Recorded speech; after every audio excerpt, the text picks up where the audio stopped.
Welcome to this 2021 Homecoming panel. My name is Dan Lindheim. I'm the faculty director of the Center on Civility and Democratic Engagement of the Goldman School of Public Policy. The center was created by the class of 1968 for its 40th reunion. Some classes give benches. This class gave a center. Center's fundamental tenet is that real political participation coupled with meaningful political public debate is crucial for democracy. The center focuses on preparing leaders to engage people across the many divides to find solutions for pressing public policy issues. In our pursuit of productive and civil debate, we typically present panels involving people of disparate views. Given the relatively short time for this year's homecoming events, we decided to have a single, more in-depth conversation with somebody of interest to the Berkeley community.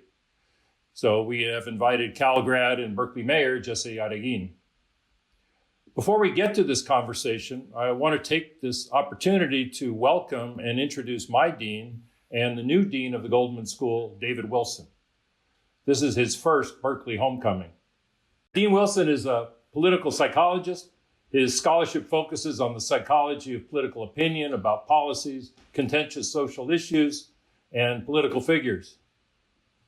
Before coming to Cal, Dean Wilson was faculty member and administrator of the University of Delaware. And prior to that, he was a senior statistical consultant researcher at the Gallup organization. Dean Wilson received his MPA in policy analysis and PhD in political science from Michigan State University. Welcome to Cal and welcome to Homecoming, Dean Wilson. Professor Lindheim, thanks for that. So first I want to say welcome to Homecoming 2021. We're so pleased that you took time to join us this afternoon and this evening. I only wish we could have been doing this in person. As Professor Lindheim mentioned, I'm new to Cal. I just arrived here 3 months ago in July. I decided to come to the Goldman School for all the reasons that you know so well. One, Berkeley's outstanding reputation as the world's leading public institution of higher education. And I hope you all saw that Forbes named UC Berkeley the #1 institution in its list of America's top colleges. Secondly, I was attracted to the university's deep commitment to its public mission, which is to serve the state of California, its residents, and society in general. And it does so by providing an intellectual environment that pushes us to make a difference in the world. Third, I was impressed by the Goldman School's consistent #1 ranking for policy analysis. It's an accomplishment that can largely be credited to our outstanding faculty who are consistently pushing the boundaries of knowledge. And fourth, of course, there's the weather. Now, while it's about 80 degrees outside right now, usually you get about 3 seasons every day, and that's something to brag about. So I'm excited to lead the school into a new era of excellence and prominence, where we not only train the next generation of policy leaders, but where we play an outsized role in influencing policy debates and practice through innovative thinking, impactful learning, and groundbreaking research. The Goldman School Center for Civility and Democratic Engagement embodies what sets us apart, which is our dedication to fostering public conversations that inspire our continuing need to have dialogue across differences. As a Cal Berkeley alum, I imagine that the mayor attended this university in particular because he wanted to make a difference. And throughout his term, he's shown true public leadership. Indeed, Cesar Chavez would be proud. Mayor, as the city's top public servant, you literally personify Cal's mission, walking the walk every day, leading by actions rather than mere words. You're the kind of policy leader that can inform and inspire Berkeley's residents, but also our students, and we're all looking forward to learning more about what motivates you, what inspires you, and what influences your work, and a little bit about what keeps you up at night. So thank you for joining us today. I hope this is just the beginning of many new opportunities for us to get together and partner with the Goldman School, and I look forward to more conversations. For now, everyone have a safe and enjoyable homecoming, and go Bears. Thank you. Thank you, Dean Wilson. Cal grad Mayor Jesse Arreguin was elected Berkeley's 22nd mayor in 2016, and he was reelected in 2020. He's the first Latino and youngest person elected mayor in a century. He was previously a 2-term member of the Berkeley City Council. He's the president of the Association of Bay Area Governments, ABAG, and sits on a number of other regional and statewide bodies. As mayor, the mayor is the president of the Berkeley City Council, and he's been particularly active in the areas of housing and homelessness and public safety, as well as a range of city university issues. This is homecoming, so let's get started with how you got to Cal. Well, first of all, thank you, Dan, for that introduction. And thank you, Dean Wilson, for those kind words. And look forward to working with you and the Goldman School and really bridging the gap between the city and the university. I think there's so much opportunity for us to collaborate and advance not only innovative public policy, but serve the needs of the Berkeley community. And, what drew me to Berkeley was its mission and its history as a center for political activism and creating social change. And just going back to my beginnings, I am the son and grandson of migrant farm workers that worked in the fields of the Central Valley and lived in labor camps and faced exploitation. Growing up in a working class household in San Francisco, and really, being inspired by current events and social movements, I developed a social consciousness and a real desire to fight for social change. And at that time, this was 1994, we had a governor named Pete Wilson who had put on the ballot a ballot measure called Proposition 187, which intended to deprive immigrants from being able to access education, healthcare, other public services, and really ran for re-election on a campaign of demonizing immigrants and creating divisions in our state and in our country. Certainly, we can fast forward to the last 4 years, and we've had a president and administration that has advanced similar rhetoric and similar policies. And so, all the different social movements that were happening at the time, the fight against apartheid in South Africa, the fight for farm workers' rights, the fight to protect our undocumented community, inspired me to dedicate my life to fight for social justice and to use my voice and to dedicate my life to advocate for change. And ultimately, that brought me to Berkeley. And I was really inspired by the free speech movement, by the anti-war movement, by the anti-apartheid movement. And, I often say this, that in Berkeley, ideas start here and movements are born here. And we have a history of innovation and political action. And that's a foundation that I'm trying to build upon as mayor of Berkeley and to really build on our legacy of creating social change. So, I came to Berkeley as an undergraduate over 15 years ago. Time flies. And got involved in the issue of the day, which is the issue of the day now, our housing crisis. And at that time, this was after the dot-com boom. Rents were skyrocketing in Berkeley and housing was scarce. Many of my friends and myself certainly had difficulty finding affordable and available housing in Berkeley. And so I got involved in efforts to not only lobby the university to build more housing for students, but also to advocate for housing projects and housing policies that could serve the needs of the broader Berkeley community. And that led me to serve in a number of boards and commissions as a student at UC Berkeley, including being elected to our rent stabilization board, which is a elected office that actually runs our local rent control program. In 2008, about a year after I graduated from UC Berkeley, I ran for the Berkeley City Council representing downtown Berkeley. And at that time, I was the youngest person ever elected to our city council and remained the first Latino ever to serve on our city council. That record of the youngest person was broken by my former intern, now city council member Rigel Robinson, who represents the campus area.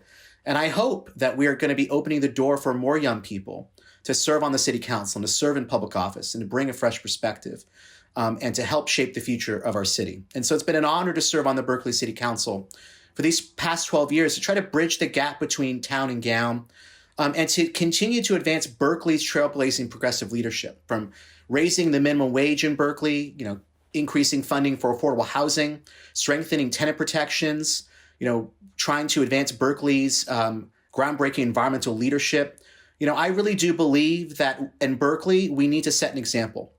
And the public policy that we advance here in Berkeley does inspire action, not just throughout California, not only in the United States, but throughout the world. And I really feel like we have a responsibility here in Berkeley to be trailblazers, to innovate public policy to advance the critical issues facing our time, which I know we'll get into today. So it's an incredible honor to serve as mayor of this just amazing city. And I'm certainly mindful of our history, our traditions, and the need to continue to move the ball towards creating progressive change. So before we get into some of the more substantive issues, do you have any advice for current or prospective Cal students in terms of getting active either in the ASUC or in the broader community? And what opportunities are there to be involved in the city? Well, my advice is get involved in your local community. You may be here for 4 years, you may be here longer, but this is your city too. And it is so critical that students get involved and speak out. And, oftentimes it's students who are helping shape the public policy that is really shaping not only what Berkeley's doing, but also what's happening throughout the country.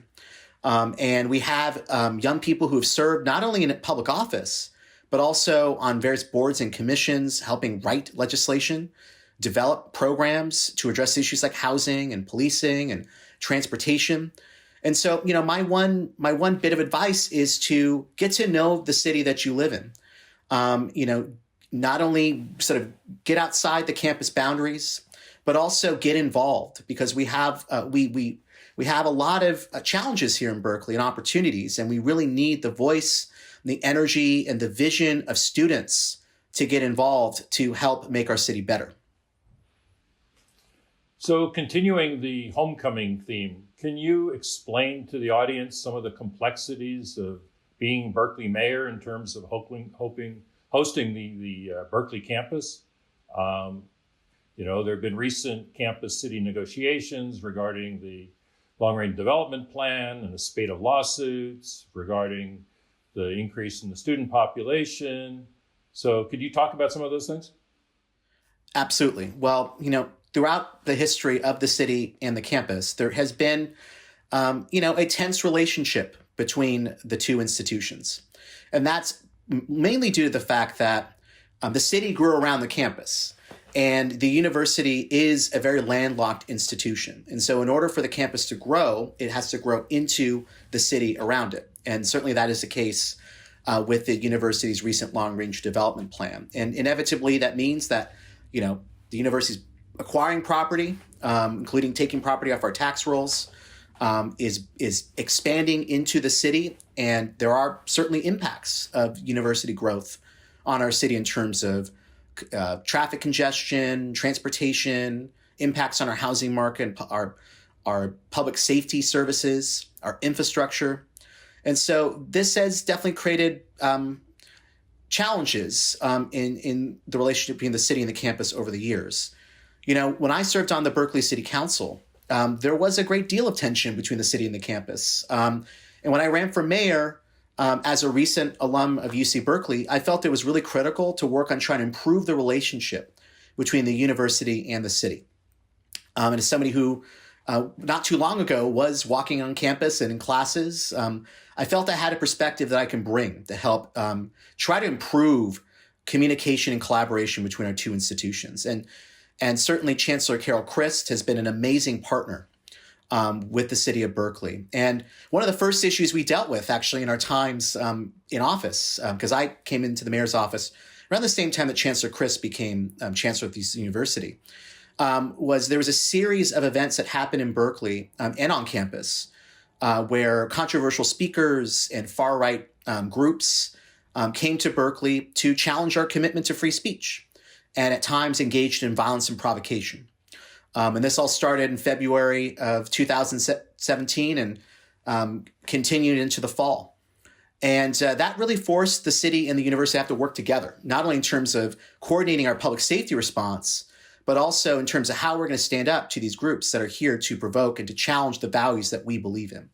And I'm proud that working together, we were able to protect the safety of our residents and businesses, and also stand up to hate and to also stand up for free speech. Because at the end of the day, we may not agree with what people say, but people have a right to express their opinions.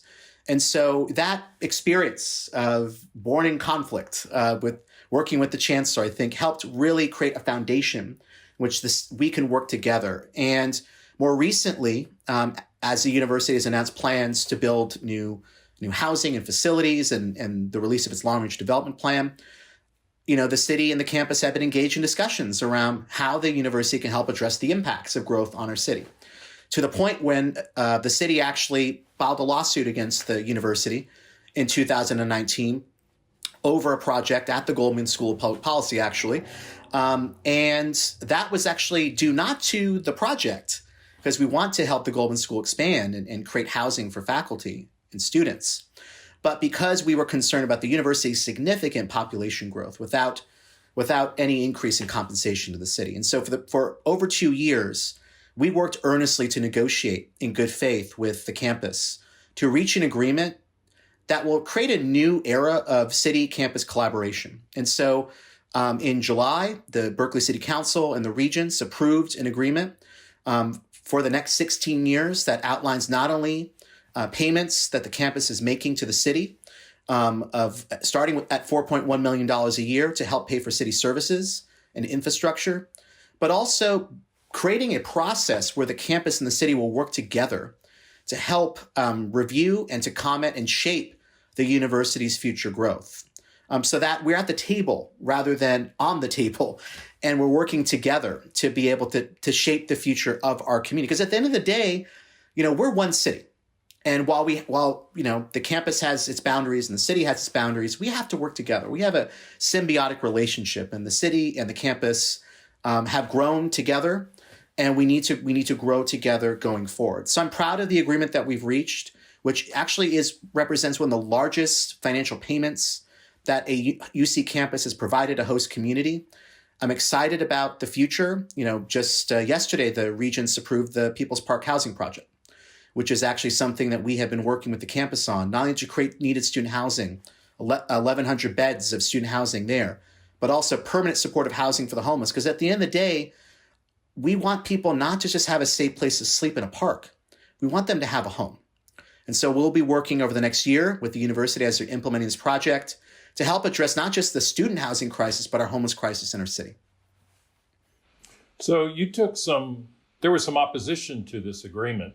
And could you give some sense of what the city provides to the university? Sometimes people at the university don't have a clear sense of all the services that are provided. Yeah. So first of all, the university does not have its own fire department. So we provide direct fire services to the campus. So when there's an emergency call or a hazmat call or any sort of fire-related incident, the city of Berkeley provides those direct services.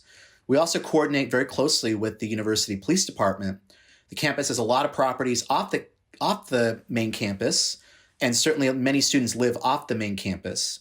And so the city provides direct public safety services through our police department to students and people that live off campus. And there's no question that, particularly on weekends, we see an increase in call volume that impacts not just our police department, but our fire department.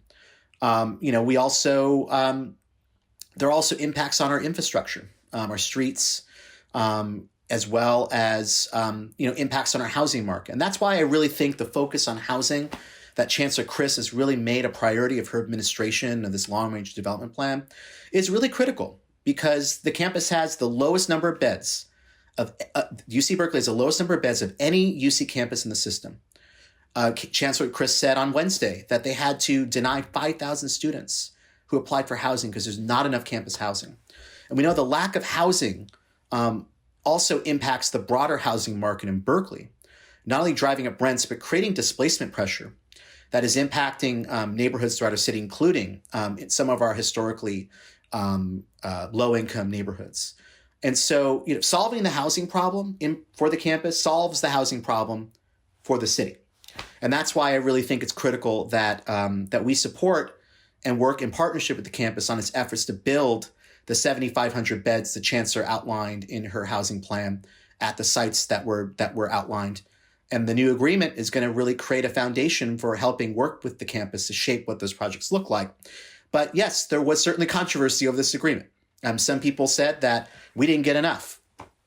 Some people thought that rather than the university paying the city for the services that we provide, direct services we provide, that we should cap enrollment, or that we should require that the university build a certain number of beds. And I do not believe that the city of Berkeley should advocate for enrollment caps. I don't think the city should close the door to the next generation of students to get the kind of education that I got.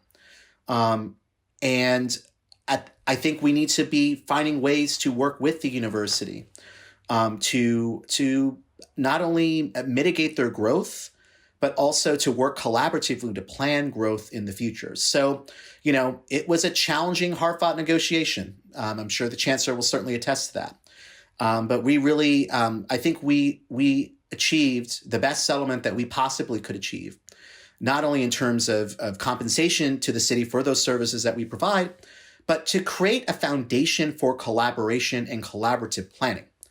Because it's one thing to get funding. It's another thing to actually work with the university to help shape what those housing projects are going to look like off campus, to take into consideration the needs and the input of the city and its citizens. And I think that we have created a foundation for that going forward. So let me move to, instead of city university, city state. So governor recently signed SB 9, SB 10. What do you think of these measures, both in terms of their impacts on addressing the housing crises, but also as a mayor, where local zoning authority is being somewhat restricted? Well, these laws are in response to the fact that cities throughout California have actively resisted building housing while we have an acute housing shortage. And I'm actually proud in Berkeley that we've been demonstrating great leadership in addressing our housing crisis, not just by passing measures to fund affordable housing, build hundreds of units of affordable housing, pass strong tenant protections to keep people in their homes, particularly during this pandemic, but also to look at how we can increase housing production around the campus and even in our residential neighborhoods. And I do want to acknowledge that while Berkeley is often the first of many things, there's one thing that I'm actually not very proud of, which is that in 1916, the city of Berkeley was the first city in the United States to adopt single-family zoning as a means to prevent a dance hall from being built in the exclusive Elmwood district. Not surprisingly, the people that would patronize that dance hall were African Americans and other people of color. And that's the foundation that our zoning, our single-family zoning in Berkeley is built on. We know that racial segregation and exclusion was further perpetuated through redlining and restrictive covenants. And that pushed African Americans and Japanese Americans and other people of color to live in certain parts of a city that had less parks and less resources, that are closer to freeways and industry, further perpetuating environmental racism and creating the kinds of health disparities that we see now, which are even more exacerbated by COVID-19. And so as a city, we believe in equity and inclusion. But the reality on the ground in Berkeley is that what we aspire to is not reflected in what's happening in our city. And we ultimately have two Berkeleys. And part of why I ran for mayor was to close these gaps, these disparities, and to ensure that everyone in our city has an equal opportunity to succeed. And so this last year, we've dealt with really three pandemics: a climate crisis, a public health crisis, and a racial justice crisis. And while the pandemic was happening, African Americans and Latinos were dying at disproportionate rates due to lack of access to healthcare and these broader disparities and inequities. We also saw the murder of George Floyd. We saw, an awakening of our country to the issue of systemic racism. And I'm sure we'll talk about the efforts we're engaged in Berkeley around reimagining public safety. But, we have systemic racism in all levels of our society, not just in our criminal justice system, but also in education, in jobs, and in housing, in our land use policies. And so in Berkeley this year, we launched an effort to end exclusionary zoning by next year and to expand multifamily housing in every part of our city. And so SB 9 is actually built on that principle that we need to remove regulatory barriers to allow more housing in communities throughout the state of California. And, we will see what the effect of SB 9 is statewide. In Berkeley, it actually will have a modest impact, according to analysis by the Turner Center at UC Berkeley. But the efforts that we're already engaged in, that we launched earlier this year to end exclusionary zoning and look at how we can grow equitably throughout our city, I think will have a pretty profound impact, not just in addressing our housing needs, but also in correcting the past mistakes that we have made as a city and building a foundation for a more equitable future. So one last housing-related question. You're the head of ABAG, and ABAG provides the RHNA goals that come from the state to all the relevant cities. What do you think about the new RHNA goals? Do you think that they're important? Do you think they're really just about zoning and not really about building? And what difference does holding cities' feet to the fire about zoning, but not regarding what they actually build, how important is that in terms of actually addressing the crisis? So just to define acronyms, the RHNA is the Regional Housing Needs Allocation. And so this is a state-mandated process where every 8 years, regional governments have to allocate the regional housing need to cities and counties throughout the region. And those cities use those housing targets to update their housing element of their general plan to not only identify sites where they can accommodate that level of growth, but also to develop their housing policies and programs. So we have been engaged the past 2 years in helping develop the RHNA allocation for the San Francisco Bay Area.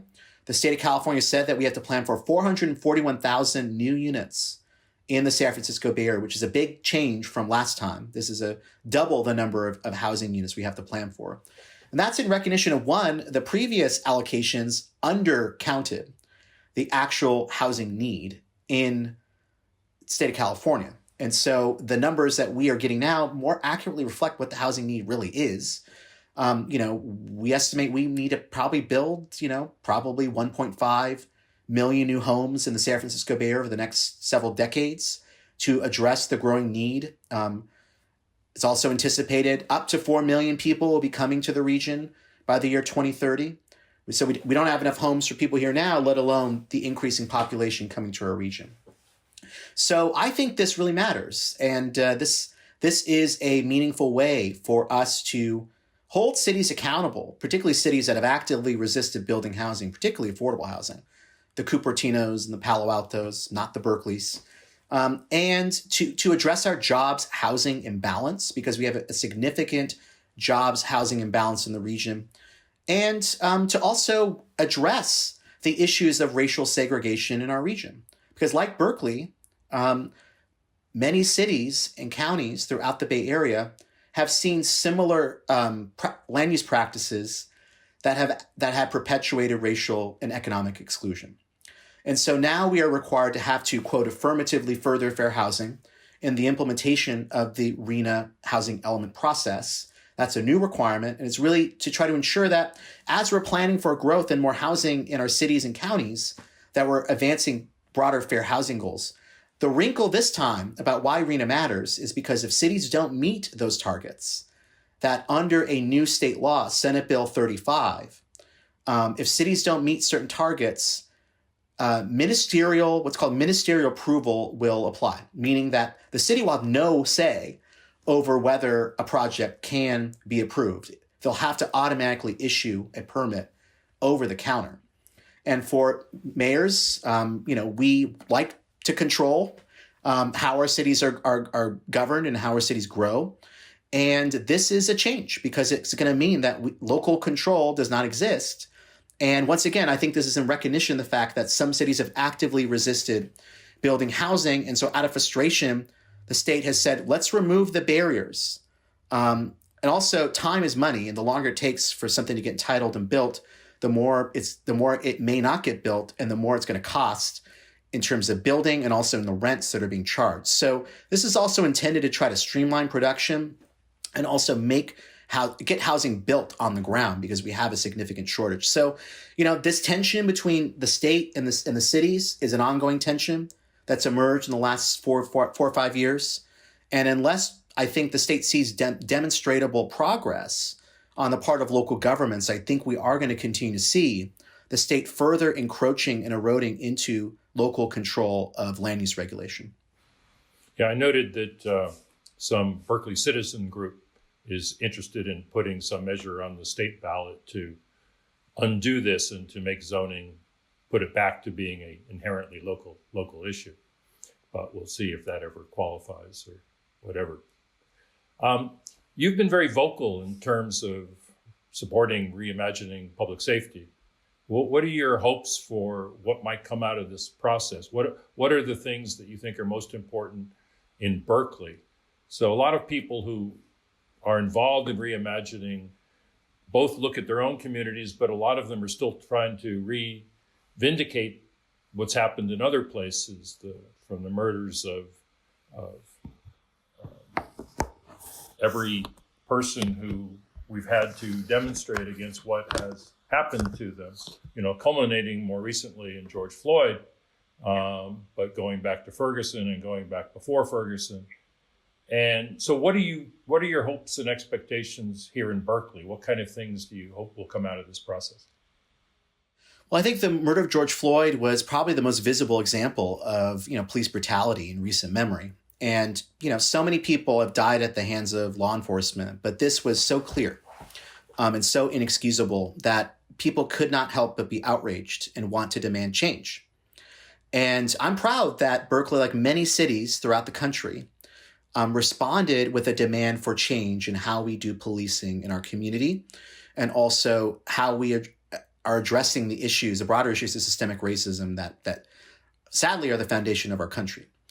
So in response to the national movement for Black lives and, advocating for systemic change in racial justice and policing, last summer we launched an initiative to reimagine public safety in Berkeley. And the goal of that initiative is not to abolish police or defund the police, but rather to look at how we can address the public safety needs of our city more comprehensively and more thoughtfully. And I define public safety not just as a police officer, walking a beat or patrolling in a car, but public safety more broadly as mental health, public health, social services, and violence prevention and interruption, and policing. All those things are critical to having a safer, more healthier city and society. But yet the focus has traditionally been on a more law enforcement punitive approach. And so what we're exploring in Berkeley is not just how we can better police our city with an emphasis on community-involved policing, getting officers out of cars, on bikes, walking beats, but also how we can invest in alternative responses, such as a specialized care unit to have licensed mental health clinicians and social service workers to respond when somebody's in a mental health crisis, or somebody who needs to see a doctor, because that is a more appropriate intervention than sending a police officer. And it does take police time when that could be better spent dealing with gun violence or dealing with more serious crimes. Looking at how we address our approach to homelessness, to decriminalize homelessness and expand housing and supportive services, and to also address the issue of violence through not just a law enforcement response, but through a more community-oriented response, through a ceasefire model, looking at violence intervention programs, and also reaching kids early on so that they don't end up in the cycle of violence. All these things are really critical to having a more healthier city, and that's really what we're focused on. And so in Berkeley, we've launched several efforts. Not only are we looking at creating a specialized care unit to have a team of licensed mental health and public health professionals to be dispatched when somebody's in a crisis, a public health or mental health crisis. We're also looking at potential civilianization of traffic enforcement because Sandra Bland and Philandro Castle and so many people have died in routine traffic stops. And traffic stops are the most common way that police actually interact with the public. And so by looking at a new approach to traffic stops, we want to reduce pretext stops, reduce racial disparities in bicycle, pedestrian, automobile stops, and also to have our police focus on moving violations that pose the greatest risk to public safety. And so phase one of that effort is actually something we adopted in February to implement a precision-based, data-based traffic enforcement model, which is looking at data and focusing on those behaviors, those traffic behaviors that pose the greatest risk to public safety, and deprioritizing those violations that don't pose the greatest risk to public safety. And in some cities, including our neighboring city of Oakland, it's actually resulted in a reduction in racial disparities of who is stopped. And so we are launching this program now. Phase 2 is to look at civilianization, but this is just one piece of the broader puzzle. And so much conversation has been about defund and abolish, and no, that's not what it is. We're talking about reimagining public safety and redefining public safety.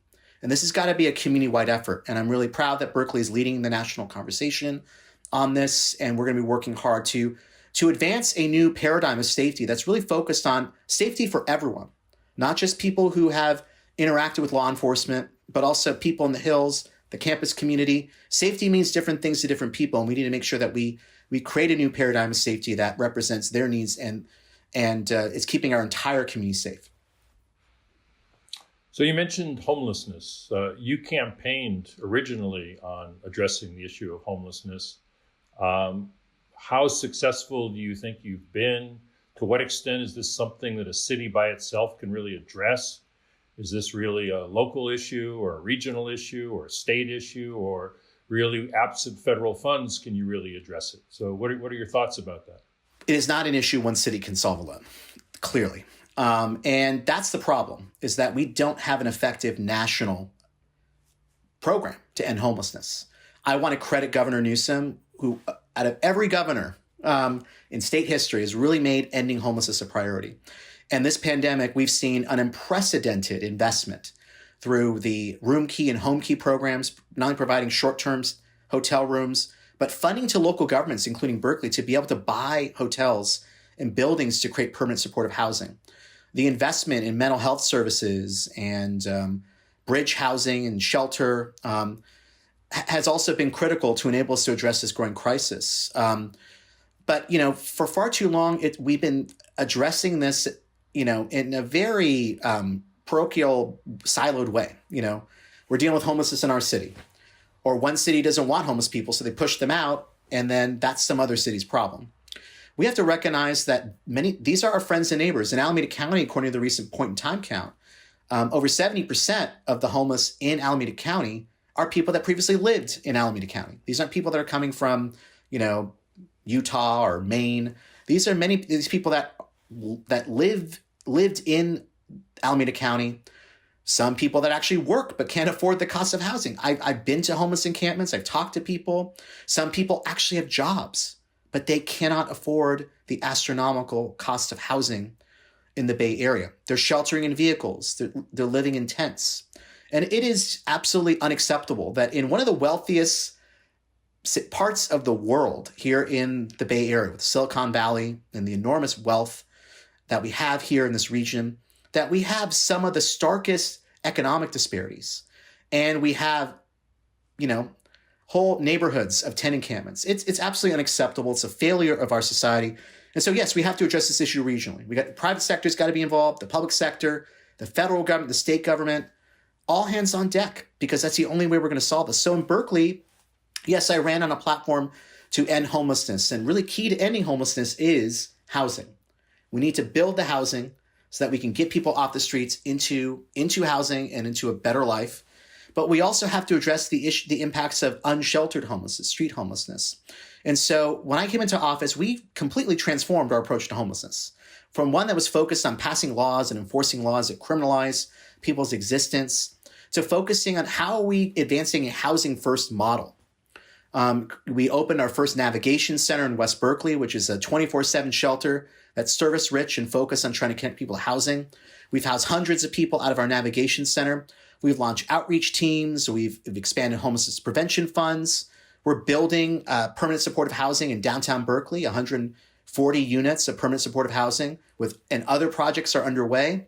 And so we're trying to address this in a multidimensional way, working with our county and state partners, and also in my role as ABAG, working to advance a regional conversation around how can we work together and how can we work with nonprofits and federal and state government, not only to advocate for the kinds of policies, but the kinds of investments that we need to address this issue comprehensively. And so I think we're beginning to make progress. It takes time.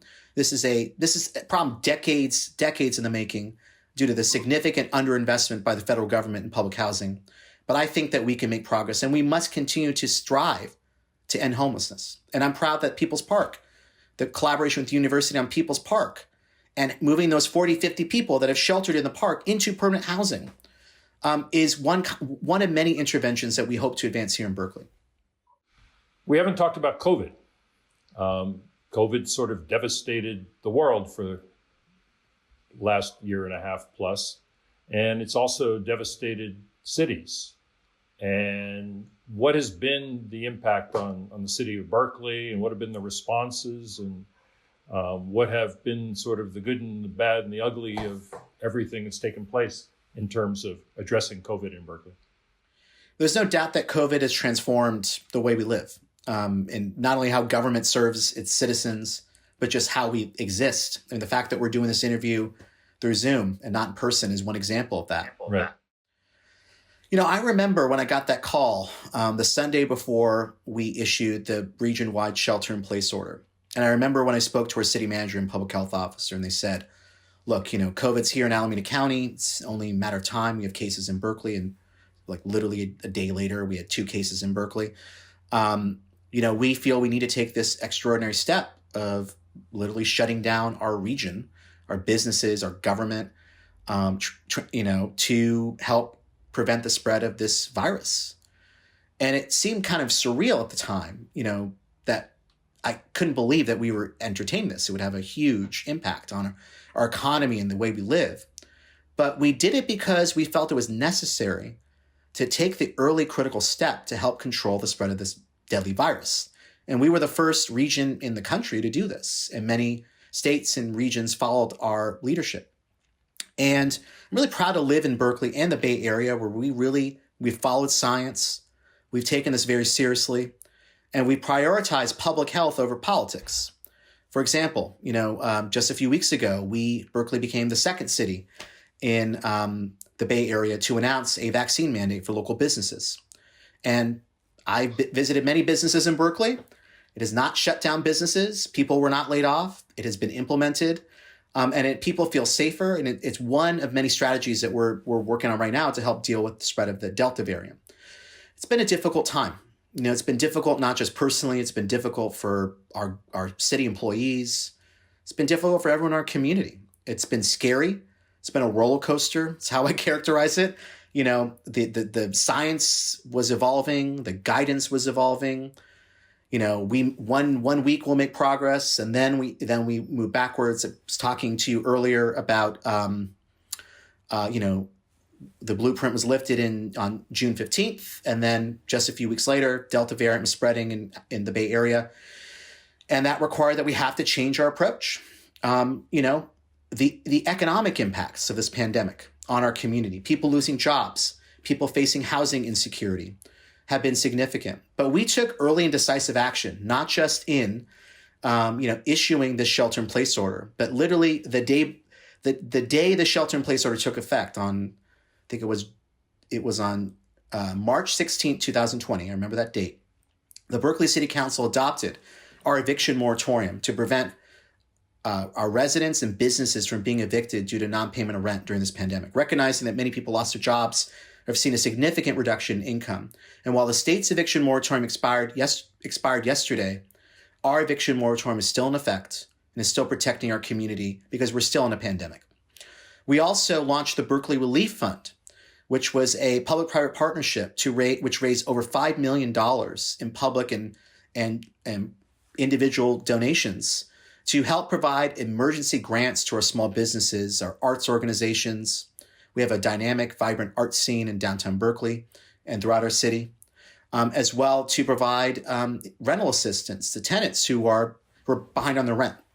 And so we were able to help hundreds of businesses and arts organizations before those PPP loans came in to stay open, to keep the lights on, to keep people employed.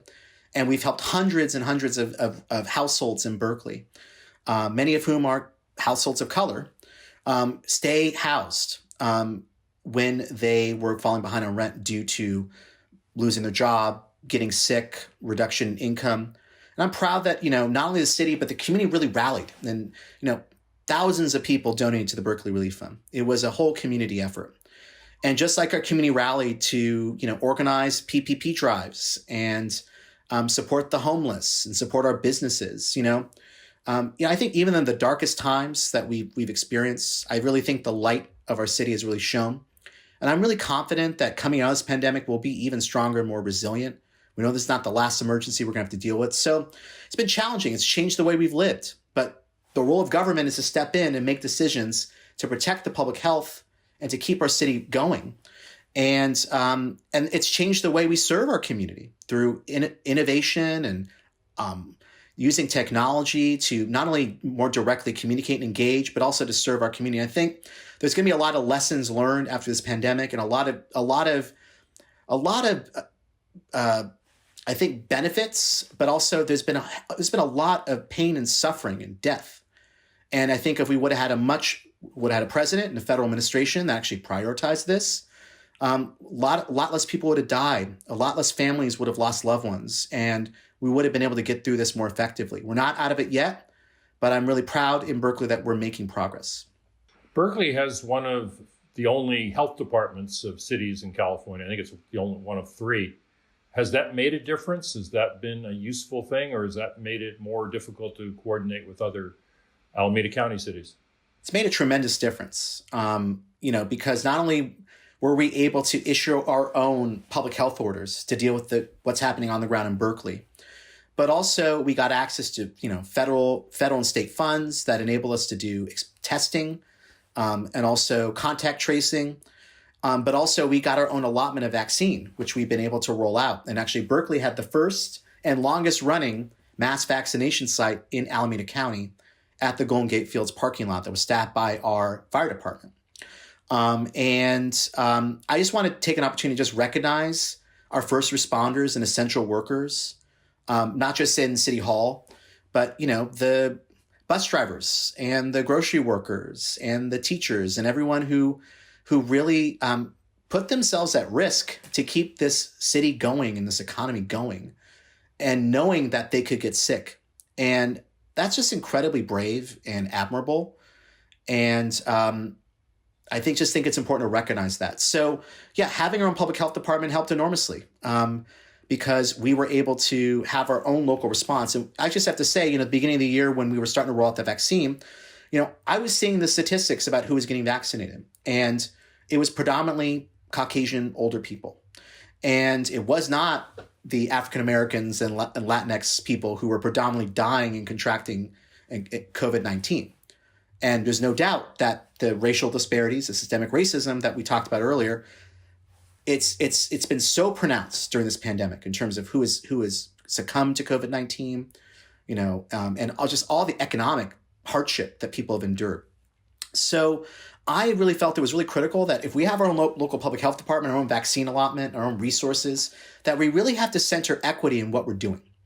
And so we have launched an equity program, working with ministers, working with nonprofits that serve our Black and Latinx community, working with many different schools, many different stakeholders to not only educate people about the safety and efficacy of vaccines, going door to door, knocking on doors, providing information, but also getting vaccine out in the community. And so while we may have 80% of our city vaccinated, which is a tremendous accomplishment, we still have 20% that's not. And those are predominantly, some of those are young people, but predominantly older and younger people of color.